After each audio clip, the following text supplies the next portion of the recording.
Sue Smith sitting in for Aaron Rand. James Mennie joins us. James is a reporter, columnist, and editor at the Montreal Gazette. And he joins us every day at this time. Hello, James. Hello, Sue. So the CAQ, I guess they think the best way forward is to ignore the past. The what?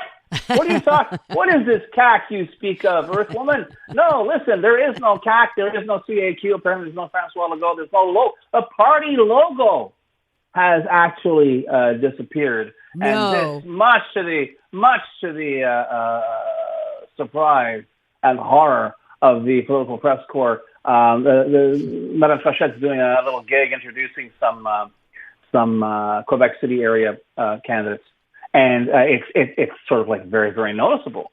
And you've got, Christine Frechette. Yeah, you and I were joking about that. Yeah, she rebranded it with all the teal. Yeah. But, I mean, as far as I know, it's still the Coalition Avenir Quebec. I don't think they've had the entire name changed. Right. I think that she just put that prefix on and keeps Christine Frechette. But now it's like, God,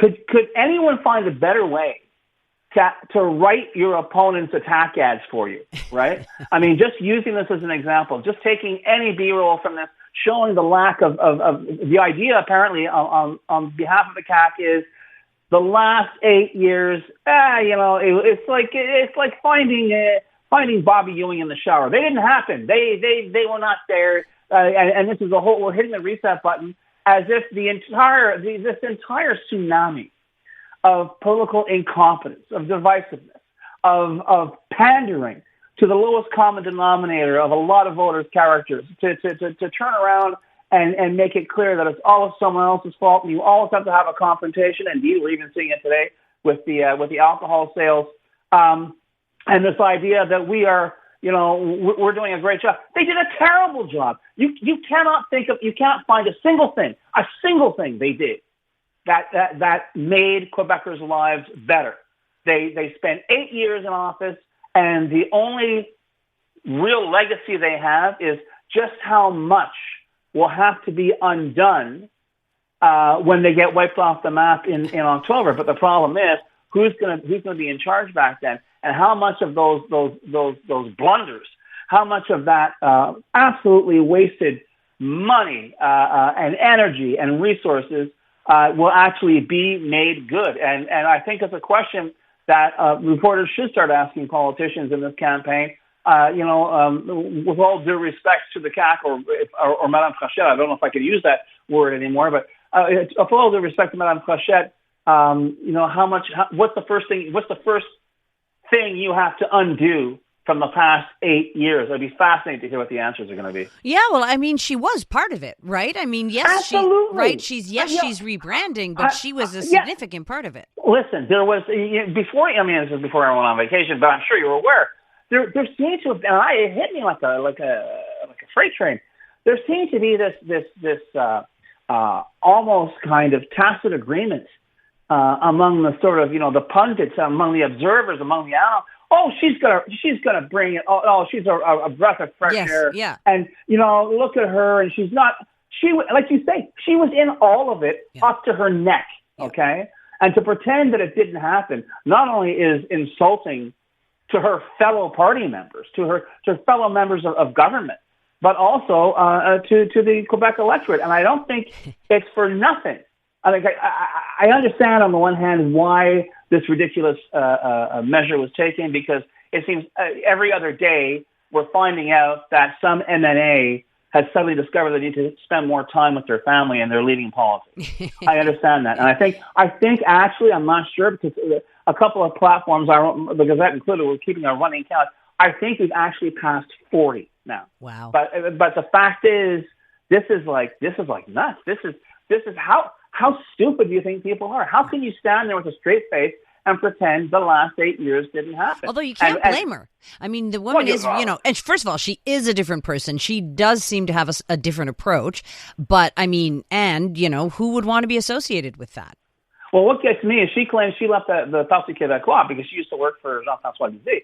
And she wasn't part of Quebecois because she didn't like the direction, the kind of identity direction that the PQ was taking. Well, excuse me very much, but have you seen which way the CAQ's been going? You know what I mean? They're having a Kentucky Derby on identity between now and October. Those two parties and once again appealing to that sliver, that really noxious demographic, who you really have to appeal to their lowest instincts to get them to vote for you. Yeah. But the fact is, there's a lot of other things on the plate, and this idea, like even today saying, you know, Quebec is a master, blah blah, we'll have the last word, and this idea of perpetual confrontation with everybody, not just the feds, although lest we forget, Mark Carney remains the single most popular politician in Quebec. Yep. Okay, in Quebec, he beats everybody at every level of government. But you know, you want to pick a fight with him, Madame Crochet, be my guest. But it's almost surreal. And Sue, I've said it on the show before. I wasn't always like this. I wasn't always this vociferous. I wasn't always this, God help me, angry. But to see the level of incompetence and the way that they got a hall pass from the media for years. That you're going to have, putting out how much in the battery company? This will be great for the Quebec nation.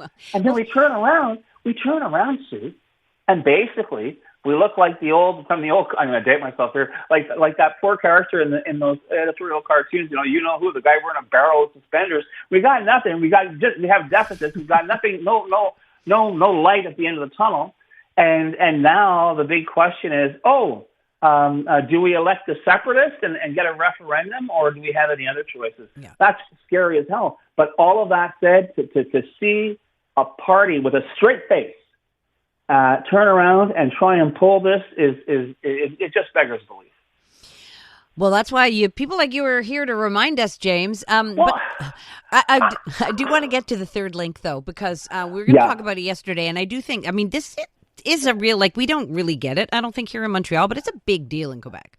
Well, it's a big deal in Quebec, but the thing is, Quebec is not the be-all and end-all either, but the thing is, and it's almost like there's a curse on the third link, right? Because, once again, talking about our good friends in the CAQ, the François Legault's fortunes took a nosedive after it became clear that while campaigning for their second term, and quite successfully for their second term, how can I put? Do I say they lied? Let's just say they said a lot of things adjacent to the truth about the third link, i.e., they said it was going to happen, and they had no intention of doing it. Yeah. They had no intention of pulling it off. They had no idea what they were going to do. But it sounded good because you've got Lévis, you've got Quebec City. That's pretty important electoral real estate. And now, despite the fact that since October of 2023, with that infamous by-election in Jean-Paul riding in Quebec City, that is when you can actually date, you can carbon date the beginning of the end of François Legault's political career and the CAQ. And they just kept dropping because people didn't realize that they had been buffaloed. They realized that they had actually been conned.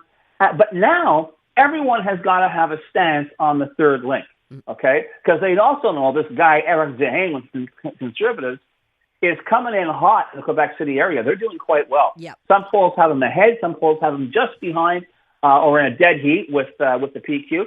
It's going to be very, very, very interesting. But, yesterday, Paul Saint-Pierre Plamondon had to be dragged into the real world, away from the blue book on independence. And what's your stance on the third link?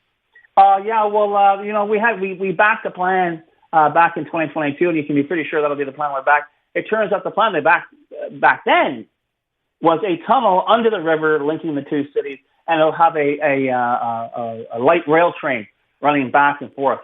Personally, I think, listen, you can say what you want, Mr. Saint-Pierre Plamondon. I'll believe it when I see it, and I think the people of Lévis and Quebec City will believe it when they see it. But it's so crazy that you still have to undergo this initiation. And I bet you folding money, Sue, between now and Election Day, you're going to see these huge features and analyses saying, the third link, will it win the election or not? Whereas outside the greater Quebec City area, nobody cares. Nobody cares. Yeah. Crazy. All right, James, thank you. Sue, it's been a hoot and a holler. We'll have to do this again sometime. I'll see you next time. Okay, à la prochaine. À la prochaine. Bye, James. Hello, Canada. This is Bryan Adams Radio. Hosted by Bryan Adams himself. We'll play a few of mine, a ton of my favorites, and some must-hear behind-the-scenes stories from the world of rock and roll. One thing about doing rock and roll so long is you end up meeting a lot of the people that you admire. Sometimes you even get to work with them. It's only love, and that's all. Bryan Adams Radio. I'm coming back to you. Now available on the free iHeartRadio app. Everybody